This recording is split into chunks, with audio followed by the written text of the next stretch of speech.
So మళ్ళీ ఈ ఈ సమ్మె విషయానికి వచ్చినట్లయితే నేను ఇందాక మాట్లాడినప్పుడు ఆయన అంటూ ఉన్నాడు, అంటే వాళ్ళు బడ్జెట్లు పెంచేసుకొని అలాగే రెమ్యునరేషన్లు హీరోలకు ఎక్కువ ఇవ్వడం వల్ల వాళ్ళ బడ్జెట్లు పెరిగి ఒకవేళ ఆ సినిమా ఆడకపోతే నష్టాల్లోకి వెళ్తారు, కానీ కార్మికులకి ఇచ్చేది ఎంత చాలా తక్కువ అన్నట్టుగా ఆయన చెప్తా ఉన్నాడు.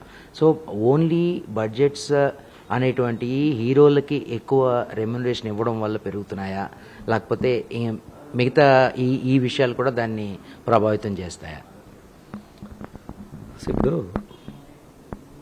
అంటే నేను ఎవరిని కించపరచట్లేదు.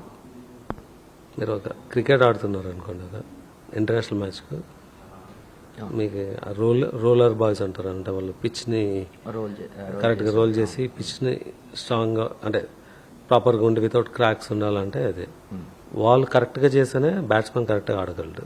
బ్యాట్స్మెన్ కరెక్ట్గా ఆడితేనే ఈ కెన్ స్కోర్. వాడు కరెక్ట్గా స్కోర్ చేసినా వాడికి ఒక బ్రాండ్ ఫీ వస్తుంది. నేను రోల్ చేసినందుకే అన్ని కోట్ల టైంకి వస్తుందంటే తప్పు. రోలింగ్ చేయడానికి ఒక లేబర్ యాక్టివిటీ అంటారు, అది that's their choice to do. They should not stay there forever. You can start from rolling and you has to grow up. But నేను రోలింగ్ చేసేదానికి నాకు ఆ బ్రాండ్ ఫీ నాకు ఎందుకు ఇవ్వట్లేదు అంటే అది తప్పది. చాలా మంచి ఎగ్జాంపుల్ చెప్పారు. But that is not, that is a commodity అంటారు అనమాట. అది దట్స్ ఎక్స్పెక్టెడ్ జాబ్ అనమాట. బట్ దానివల్ల డిపెండెన్సీ ఉంటుంది. డిపెండెన్సీ ఆబ్వియస్లీ ఉంటుంది. సో అలా సినిమా చేస్తున్నప్పుడు హండ్రెడ్స్ ఆఫ్ జాబ్ ఫంక్షన్ ఉంటుంది. ప్రతి ఒక్కరు నా వల్లే సినిమాకి మనీ వస్తుందంటే అంతమందికి స్ప్రెడ్ చేయలేం కదా.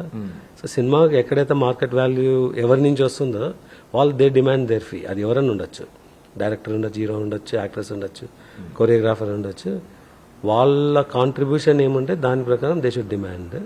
సిమిలర్గా ఎవరైతే వర్క్ చేస్తారో ప్రతి వర్కర్కు వాళ్ళకి తగిన వేజ్ ఇవ్వడం ఇంపార్టెంట్. ఎండ్ బెనిఫిషియర్కి వేజ్ ఇవ్వడంలో తప్పే లేదు. And we should pay them better, we should skill them better, and they should have a better growth.